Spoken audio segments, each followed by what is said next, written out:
वालेकुम स्टूडेंट्स, आज हम इसी चैप्टर नंबर 2 का टॉपिक नंबर 2.5 डिस्कस करेंगे which is equilibrium of forces. Equilibrium के बारे में हम डिस्कस करेंगे। सबसे पहले हम इक्विलिब्रियम होता क्या है, इक्विलिब्रियम को डिस्कस करना है तो वो कहते हैं, अगर छोटी क्लासेस के अंदर हम पढ़ के आए हैं, इसमें हम जानते हैं कि अगर किसी भी बॉडी पर फोर्सेज लग रही हैं और वो है, एक तो है कंडीशन अगर वो है रेस्ट फॉर्म में या है वो यूनिफॉर्म वेलोसिटी से मूव कर रही है, देन अगर कोई भी इन दोनों में से एक कंडीशन पूरी कर रही है देन वो किस में है, इक्विलिब्रियम की फॉर्म में है। तो हम यहाँ से एक चीज़ बात लगती है कि अगर कोई भी बॉडी रेस्ट में खड़ी है, कार है वो रेस्ट में खड़ी हुई है, तो वो किस फॉर्म में है, इक्विलिब्रियम के फॉर्म में है। अगर वो यूनिफॉर्म वेलोसिटी के साथ मूव कर रही है देन वो फिर भी किस में है, इक्विलिब्रियम की फॉर्म में है। तो इक्विलिब्रियम ऑफ फोर्सेस की कुछ कंडीशंस हैं हमारे पास, उनमें से फर्स्ट कंडीशन हमारे पास आती है, फर्स्ट कंडीशन ऑफ इक्विलिब्रियम। तो मैं फर्स्ट का डिस्कस करूंगा। फर्स्ट कंडीशन के मुताबिक वो क्या कहता है, छोटी क्लासेस में भी हम पढ़ के आए हैं कि फॉर एग्जांपल हमारे पास एक बॉडी है, कोई सी रिजिड बॉडी कह लें, इस पर मैंने कुछ फोर्सेस लगानी है कोप्लेनर फॉर्म में। ये एक्स एक्सिस है, हमें पता है, तो एक इधर से फोर्स लगेगी और एक इधर से फोर्स लगेगी। मैं कहता हूँ ये फोर्स है F1 which is equal to 10 newton, ये दूसरी फोर्स है विच इज इक्वल टू F2, ये हमारे पास भी है 10 न्यूटन, लेकिन ये ऑपोजिट डायरेक्शन में इसलिए ये माइनस में आएगी। अगर हम इसी तरफ से एक डायरेक्शन की तरफ से एक फोर्स लगाते हैं 10 न्यूटन, तो इस तरफ से अगर लगाएंगे तो वो -10 न्यूटन हो जाएगी। ठीक है, सो अगर ये है F3 और इसको मैं नाम दे देता हूँ F4 का, अगर इन सब फोर्सेस को मैं ऐड करता हूँ, फॉर एग्जांपल मैं कहता हूँ F1 plus F2 plus F3 plus F4, ये किसके इक्वल आएगा, देन हम देखते हैं किसके इक्वल आएगा। ये होता है, अगर देखें तो ये रिजल्टेंट ऑफ फोर्स है, इसको हम सिग्मा बोलते हैं। सिग्मा फोर्स इक्वल होता है इन सारी फोर्सेस का हमने रिजल्ट निकालना है। हम जानते हैं कि F1 की वैल्यू क्या है, 10 न्यूटन, प्लस F2 की वैल्यू है -10 न्यूटन, ये है F3 की वैल्यू कितनी है, 10 न्यूटन, F4 की वैल्यू कितनी है, -10 न्यूटन। इन सब को मैंने ऐड किया। अब इन सब को मैं अगर ऐड करूंगा तो ये देखिए 10 न्यूटन -10 हमारे पास आंसर क्या आएगा, 0 ही आएगा। सो इन सारी फोर्सेस को मैंने नाम किसका दिया था, सिग्मा फोर्स का। सिग्मा फोर्स का मतलब है कि इन सारी फोर्सेस का रिजल्ट हमारे पास क्या आ गया, 0। तो इक्विलिब्रियम की फर्स्ट कंडीशन ये कहती है कि कोई भी बॉडी इक्विलिब्रियम की फर्स्ट कंडीशन को सेटिस्फाई करेगी अगर इस बॉडी पर लगने वाली तमाम सारी फोर्सेस, 4 हैं 5 है सो ऑन, जितनी भी हैं, सारी की सारी फोर्सेस का जो रिजल्ट है वो हमारे पास क्या है, 0 के इक्वल आ जाए, तो वो फर्स्ट कंडीशन को लाई करती है। तो इसी तरह अगर हम इसकी एग्जांपल लेते हैं गाड़ी की, तो कहता है जी हमारे पास एक गाड़ी है, तो गाड़ी पर भी लगने वाली फोर्सेस हैं बहुत सारी। ये फॉर एग्जांपल ये मैं कहता हूँ रेस्ट की फॉर्म में खड़ी हुई है, रेस्ट में खड़ी हुई है, तो ये किसकी एग्जांपल हुई, इक्विलिब्रियम की। सेकंड में बात करता हूँ, हमारे पास अगर आ जाए पैराशूट की, मैं बात कर लेता हूँ। ये हमारे पास पैराशूट है। अब देखिए पैराशूट में क्या है कि जब ऊपर से पैराशूट छोड़ दिया जाता है, छोड़ने से पहले हम बहुत तेज़ी से नीचे आते हैं। जब पैराशूट को ओपन कर दिया जाता है, ओपन करने के बाद क्या होता है कि पैराशूट के क्या एक ऊपर रस्सी लगी होती है, रस्सी के अंदर क्या पैदा होता है, टेंशन की फोर्स पैदा होती है। ठीक है, सो एक नीचे वेट की फोर्स होती है, सो दोनों फोर्सेस, एक नीचे लग रही है और एक ऊपर लग रही है, दोनों फोर्सेस आपस में एक दूसरे को कैंसिल आउट करते हैं और ये किस में, यूनिफॉर्म मोशन में नीचे आना शुरू कर देती है, ऊपर से नीचे बिल्कुल सेम स्पीड से। तो वो भी किसकी कंडीशन को, इक्विलिब्रियम में आती है। सो अब ये भी किसको सेटिस्फाई करती है, इक्विलिब्रियम की फर्स्ट कंडीशन को, जिसमें वो कहता है लगने वाली तमाम फोर्सेस का रिजल्ट, क्यों ये फोर्स और ये फोर्स दोनों आपस में बराबर होती हैं, इक्वल होकर आंसर 0 ही आ जाता है। सो किसको वो सेटिस्फाई करती हैं, फर्स्ट कंडीशन ऑफ इक्विलिब्रियम को। तो वो कहता है अगर हम इक्विलिब्रियम को डिस्कस करना चाहते हैं तो कोप्लेनर में हम डिस्कस करेंगे। कोप्लेनर का मतलब क्या है, प्लेन हम लेते हैं, प्लेन को हम पीछे डिस्कस किया था हमने पिछले लेक्चर के अंदर कि प्लेन हमेशा 2 एक्सिस वाला होता है। ये है एक्स एक्सिस और ये है वाई एक्सिस।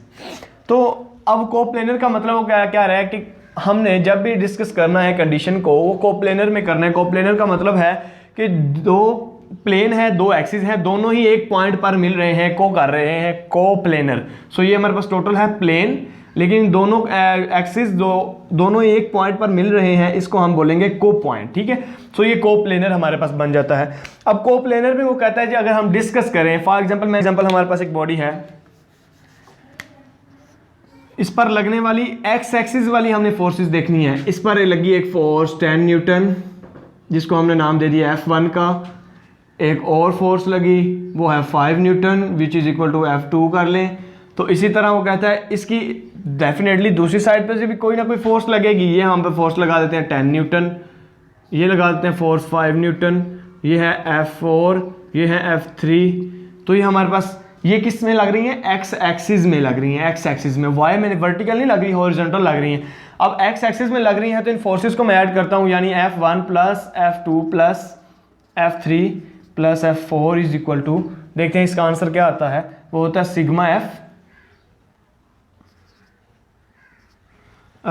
F1 की वैल्यू वो नो डैट 10 न्यूटन, F2 है 5 न्यूटन, 10 प्लस 5, F3 किसके इक्वल है, F3 क्योंकि ऑपोजिट साइड पे है तो इसको -10 ले लेंगे, और F4 भी क्या है -5, तो सिग्मा F आ गया। हमारे पास ये सारी कैंसिल आउट हो जाएंगी, आंसर क्या आ जाएगा 0। तो एक ऐसी बॉडी जो एक्स एक्सिस में पड़ी हुई है और उस पर लगने वाली सारी फोर्सेस का रिजल्टेंट हमारे पास 0 आ जाए, तो इन सब फोर्सेस को रिजल्टेंट हमारे पास 0 है, तो वो फर्स्ट कंडीशन को सेटिस्फाई करती है। लेकिन अब इसमें और पिछले वाली फोर्सेस में डिफरेंस क्या है कि इसमें एक्स एक्सिस में सारी फोर्सेस लग रही हैं, इसलिए मैं इसको एक्स का नाम दे दूंगा। ये भी एक्स है, ये भी X, X and X, sigma F X. So ये एक्स एक्सिस में लग रही। सेम इसी तरह अगर मैं कोप्लेनर में ही वाई एक्सिस की बात कर लूँ कि इसी बॉडी पे कह लेता हूँ कि एक फोर्स लग रही है वाई एक्सिस की, ये भी फोर्स वाई, ये भी फोर्स वाई और ये भी फोर्स वाई, तो ये सारी एक्स हैं। जहाँ पे एक्स था वहाँ पे आप वाई लगा दें, ये सारी वाई की फोर्सेज आ जाएंगी, यहाँ पे वाई, और ये सारे वाई का भी रिजल्टेंट हमारे पास 0। और अब यहाँ पे वो ये कहता है कि अगर हमारे पास एक बॉडी है उसकी वर्टिकल फॉर्म में ही दोनों फोर्सेस एक्ट कर रही हैं और उन दोनों फोर्सेस का रिजल्टेंट 0, जिस तरह मैंने आपके पास पैराशूट की बात की थी कि इस पर फोर्सेस लग रही हैं, एक देखिए नीचे लग रही है और एक ऊपर, और किस फॉर्म में लग रही है, वर्टिकल फॉर्म में लग रही हैं। So vertical form Y axis में होता है, इसलिए वाई एक्सिस का सारे का रिजल्टेंट मैं आपको बता चुका था, इसका वेट था और इसके ऊपर जो खींच रही है वो है टेंशन। सो टेंशन और वेट दोनों आपस में इक्वल हो गया, आंसर हमारे पास क्या आ जाएगा, 0 ही आ जाएगा। सो ये था हमारे पास topic number 2.5 equilibrium of forces, यानी किसी जिस्म पर फोर्सेस लग रही हैं और उन सब का रिजल्टेंट हमारे पास 0 आ जाए तो इक्विलिब्रियम की फर्स्ट कंडीशन को वो सेटिस्फाइड करेगा। जस्ट अस्सलाम वालेकुम स्टूडेंट्स। तो इसी का नेक्स्ट हमारे पास टॉपिक है 2.6 इक्विलिब्रियम ऑफ टॉर्क। पीछे था इक्विलिब्रियम ऑफ फोर्स के फोर्सेस अगर लगे किसी बॉडी पर तो वो इक्विलिब्रियम में होती है। नेक्स्ट हम टॉर्क को डिस्कस करेंगे। टॉर्क किसी भी बॉडी का टॉर्क रिजल्टेंट हमारे पास 0 आए तो वो इक्विलिब्रियम में अप्लाई करेगा। अब सेकंड कंडीशन ऑफ इक्विलिब्रियम में क्या कहता है, जिस तरह पीछे पढ़ के आए हैं, कोई एक बॉडी है उस पर फोर्सेस लग रही हैं। हमने पीछे डिस्कस किया है कोई एक बॉडी है हमारे पास, उस पर लगने वाली तमाम फोर्सेस का रिजल्टेंट हमारे पास क्या है, 0 है। देन वो फर्स्ट कंडीशन ऑफ इक्विलिब्रियम पर सेटिस्फाई करती है। अब अगर मैं सेकंड कंडीशन की बात करूं तो सेकंड कंडीशन में कहता है कि एक बॉडी है उस पर लगने वाले तमाम टॉर्क का रिजल्टेंट, फॉर एग्जांपल यही मैं बॉडी लेता हूं तो उसके अंदर रोटेशन पैदा हो रही है, रोटेशन पैदा हो रही है तो टॉर्क भी पैदा होगा। फोर्स लग रही है तो डेफिनेटली अगर इसकी फोर्स है 10 न्यूटन तो इसका कोई ना कोई टॉर्क ज़रूर होगा। सो इधर भी हम अगर फोर्स लगाते हैं 10 न्यूटन तो इसका कोई ना कोई टॉर्क ज़रूर होगा। तो लगने वाली तमाम फोर्सेस ये हैं, तो इसका मैं अगर कह दूं, क्योंकि टॉर्क हमें पता है कि F क्रॉस R के इक्वल होता है, सो इसका कोई ना कोई डिस्टेंस भी है। डेफिनेटली अगर फोर्स लग रही है, डिस्टेंस कवर करना है इसने, तो फोर्स और R। अब वो कहता है कि अगर इस बॉडी पर लगने वाली फोर्स 10 है, इस पर 10 है, तो अगर एक तरफ से पॉजिटिव 10 है तो डेफिनेटली सेकंड वाली क्या होती है, -10, ऑपोजिट साइड है इसीलिए। तो वो कहता है कि अगर एक बॉडी है उस पर लगने वाला torque 1 plus torque 2 plus torque 3 into so on, यानी जितने भी n नंबर, इस पर टॉर्क 1 n1 लग रहा है, टॉर्क 1 लग रहा है, इस पर टॉर्क एक्ट कर रहा है 2। अगर मैं कहता हूँ इसकी है 10 न्यूटन मीटर, इसकी है 10 न्यूटन मीटर टॉर्क, तो ये माइनस होगा।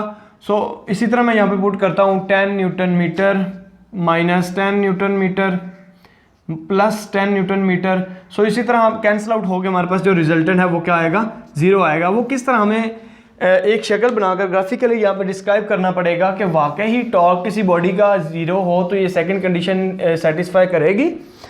हम यहाँ पर एक बॉडी लेते हैं, एक रिजिड बॉडी है हमारे पास। कहते हैं यहाँ पर उसको हमने एक एक्सिस का नाम दे दिया, यहाँ पर एक एक्सिस ले लिया। तो यहाँ पर एक बॉडी है, इस पर एक फोर्स लग रही है, यहाँ पे मैं कहता हूँ नीचे की तरफ एक फोर्स लग रही है, इसको नाम दे देता हूँ F1 का। अब देखिए एक यहाँ पे है, अभी तक यहाँ पे हमने फोर्स लगाई नहीं है, ये हमारा एक्सिस है जिसके जिसने रोटेट करना है एक्सिस के गिर्द। अब वो कहते हैं मैंने एक फोर्स F लगाई, इस तरह नीचे की तरफ लगाई है, तो ये रोटेट करेगा। जब रोटेट करेगा, देखिए टॉर्क है F क्रॉस R के इक्वल। जब रोटेट करेगा इस पर फोर्स लग रही है, मैं कहता हूँ जी 10 न्यूटन फोर्स ही लग रही है नीचे की तरफ। 10 न्यूटन फोर्स नीचे की तरफ लगी, इसने कुछ ना कुछ डिस्टेंस कवर करना है, वो हमारे पास डिस्टेंस भी आ जाएगा, तो डेफिनेटली इसका टॉर्क भी पैदा होगा। लेकिन इस बॉडी के अंदर हमने टॉर्क को ज़ीरो बनाना है। कैसे बना सकते हैं? तो डेफिनेटली आप देखिए मैं बता चुका हूँ कि अगर हमने नीचे की तरफ फोर्स लगाई, इसने डिस्टेंस भी कवर किया, तो इसके अंदर टॉर्क भी पैदा हुआ, कुछ ना कुछ टॉर्क पैदा होगा। अब वो कहता है कि अगर मैं इसको ऑपोजिट साइड पर फोर्स लगाता हूँ, -10 न्यूटन फोर्स लगाऊंगा, इस तरह फोर्स लगाऊंगा दोनों साइडों पे, तो यहाँ भी कुछ ना कुछ टॉर्क होगा और यहाँ भी कुछ ना कुछ टॉर्क होगा, लेकिन दोनों टॉर्क सेम पैदा होंगे। बॉडी रोटेट नहीं करेगी। जब बॉडी रोटेट नहीं करेगी तो वहाँ रोटेशन नहीं होगी, जहाँ रोटेशन नहीं होती वहाँ टॉर्क भी नहीं होता। सो अगर हम एक फोर्स नीचे की तरफ अप्लाई करते हैं, दूसरी फोर्स भी इस तरफ को अप्लाई करेंगे, देन ये बॉडी रोटेट नहीं कर पाएगी और इसका जो टोटल सिग्मा टॉर्क है, टोटल टॉर्क क्या होगा? 0 होगा। सो अगर कोई भी बॉडी का टॉर्क रिजल्टेंट टॉर्क इक्वल 0 है, देन वो किसको सेटिस्फाई करता है? सेकंड कंडीशन ऑफ इक्विलिब्रियम को सेटिस्फाई करेगा। डिस्कस कर रहा था कि हमारे पास अगर फर्स्ट कंडीशन की बात करें तो फर्स्ट कंडीशन में हम बता चुके हैं कि resultant force will be equal to 0, तो वो फर्स्ट कंडीशन को सेटिस्फाई करेगी। तो फर्स्ट कंडीशन में हम बता चुके हैं कि कोई भी बॉडी है तो उसकी जो मोशन होगी वो ट्रांसलेशनल मोशन होगी, ट्रांसलेशनल मोशन होगी या ट्रांसलेशनल इक्विलिब्रियम में होगी। और उसकी लीनियर एक्सेलरेशन विल बी 0। क्यों? क्योंकि हमें पता है कि वो लीनियर का मतलब है सीधी एक्सेलरेशन उसके अंदर पैदा ही नहीं होगा, तो उसका जो लीनियर एक्सेलरेशन है वो हमारे पास क्या होगा? 0 होगा। देन वो फर्स्ट कंडीशन को सेटिस्फाई करेगी। अब अगर मैं सेकंड की बात करूं, सेकंड में वो कहता है कि हम बता चुके हैं सिग्मा टॉर्क इक्वल टू 0, कि अगर कोई बॉडी है उसके ऊपर लगने वाला तमाम टॉर्क है वो क्या है? Equal to 0। देन उसकी एंगुलर एक्सेलरेशन जो है वो 0 होगा और उसकी जो मोशन, उसकी जो इक्विलिब्रियम उसके अंदर पैदा हो रहा है वो ट्रांसलेशनल नहीं बल्कि रोटेशनल,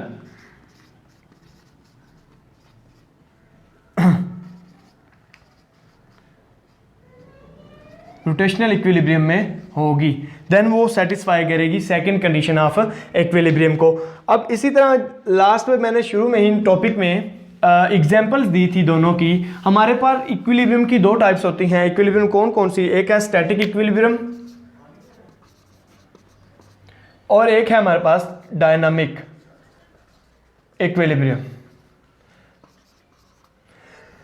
अब अगर स्टैटिक इक्विलिब्रियम की मैं बात करूं तो स्टैटिक इक्विलिब्रियम में हमारे पास एग्जांपल कौन सी आती है? वो कहता है कि अगर 2 चीज़ों की मैंने बात की है कि अगर कोई भी बॉडी रेस्ट में है तब भी वो इक्विलिब्रियम में है, अगर कोई बॉडी यूनिफॉर्म मोशन में है, रेस्ट की बात करूं मैं, अगर कोई बॉडी रेस्ट में है तो वो स्टैटिक इक्विलिब्रियम में कहलाती है, और अगर कोई बॉडी यूनिफॉर्म मोशन से मूव कर रही है देन वो किस में है? डायनामिक इक्विलिब्रियम में। कैसे?